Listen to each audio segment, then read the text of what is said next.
Hello everyone, my name is Azatru. How are you? And welcome to another Star Wars Battlefront 2 video. In this video, I'm going to be sharing my thoughts on the community calendar in its current state and what I'd like to see change. I do think this is an important topic because it affects all of us pretty much every weekend. During this video, I will talk about new limited time game modes, or bringing stuff back like jetpack cargo, 2 small tweaks to improve the Battlefront experience. I'd love to hear your feedback too in the comments once you've watched all of this video. To start with, I just want to say not every event can please everyone, and it is hard to gauge just how many people enjoy a certain event from our perspective. I will share my opinions with you that you might not agree with, but we don't have the data access DICE do either. Anyway, for a few months now, I've seen a lot of people on social media become disappointed with the events chosen each month. This appears to be mostly down to the frequent use of events like Heroes Unleashed. Same goes for the Battle Point events, although they don't drastically change the gameplay as much as Heroes Unleashed. It is now getting stale for me having these type of events though. Last month was the first time I was genuinely disappointed with the choice of events. We've had the same pool of events for quite a long time, and I think it is time for DICE to create a new game event or two next month. Why?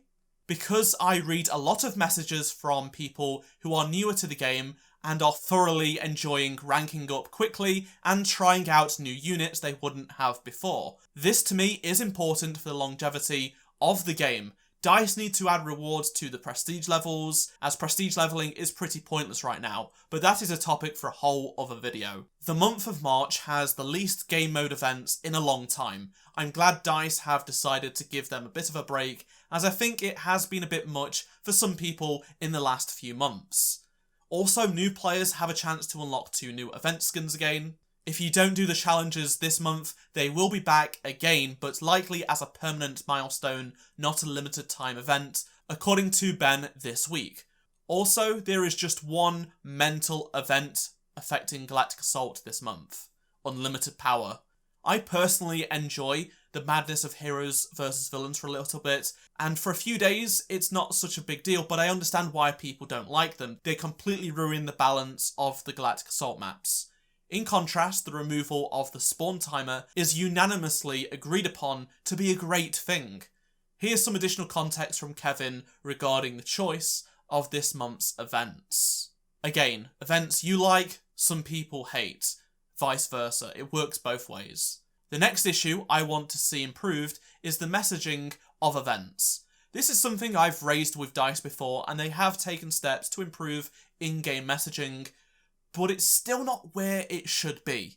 Last month, I saw hundreds, if not thousands of people asking why the vehicles cost 660,000 battle points online as well as the in-game chat.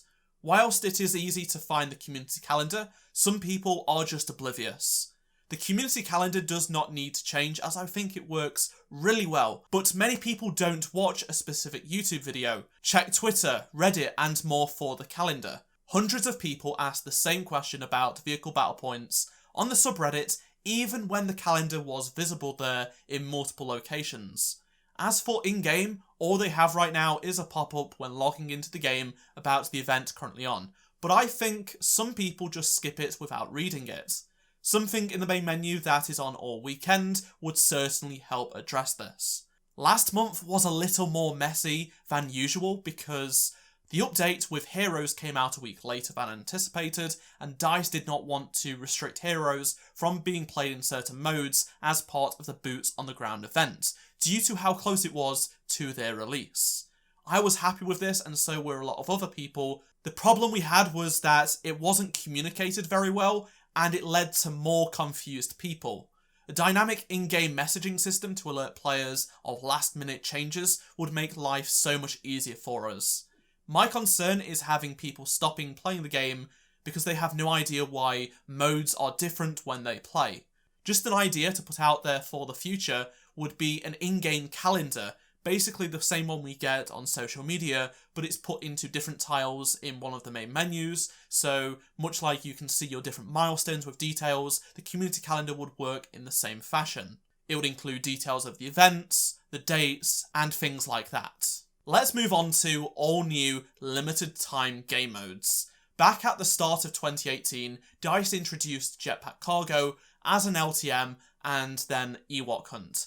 These two were rotated each month or so, and Ewok Hunt has since become a staple that has a player base, but Jetpack Cargo has not returned in a very long time. I do believe DICE should, every month or so, bring in a crazy new game mode. Games like Apex have LTMs that don't affect the main mode, so people who do want to play it can go back to playing the standard game mode. Unlike in Battlefront 2, where some events affect the main mode like Galactic Assault, causing severe problems with balancing. These live service games that offer crazy, non-intrusive modes for a short time excel in this department. Sure, some modes aren't great, but it's all about trial and error here, to see what people enjoy. Adding too many permanent modes would fragment the player base. I know Ben has said recently they feel like they've got almost too many modes at this moment in time. But if it is just one mode for a few days, I don't see how much harm that would have over Heroes Unleashed, for example, which completely blows the balance out of the water. I'm not asking for any huge substantial game modes like Supremacy, but I'd rather have something on the scale of Jetpack Cargo or a major tweak to an existing mode. Imagine Extraction, but every player is a hero, or Strike, where everyone is a specific reinforcement. I'm not sure DICE would do a 20v20 Heroes Galactic Assault only, but something wacky that does not replace the vanilla mode for a few days could be fun. Apex had several modes that lasted 2 days each, so every 2 days for about 2 weeks there was something new to try, and it didn't stop you from playing the standard game mode. I know there is very few game modes in that game as opposed to Battlefront 2, so it isn't the perfect comparison, but it is something to think about. Some modes during this limited time event were great, the others weren't much, but it kept players coming back to try something new without stopping them from playing that unaltered game mode. So in conclusion, slightly new events would be welcomed along with improved messaging of the events in the near future. Actual LTMs I think would be nice to see later on down the road. I know they can take some good time to develop and test and get out there, but I do think this is something that should happen. I will take any improvements from DICE for now though. I'd love to hear what you have to say on this subject. Tell me down in the comment section below, and thank you very much for watching this video. If you don't want to miss any other Battlefront 2 videos, make sure you do subscribe and turn notifications on. If you enjoyed this video, please do drop a like, and check out any of the 2 previous videos on screen if you did miss them, and I shall see you in my next Star Wars Battlefront 2 video. Goodbye.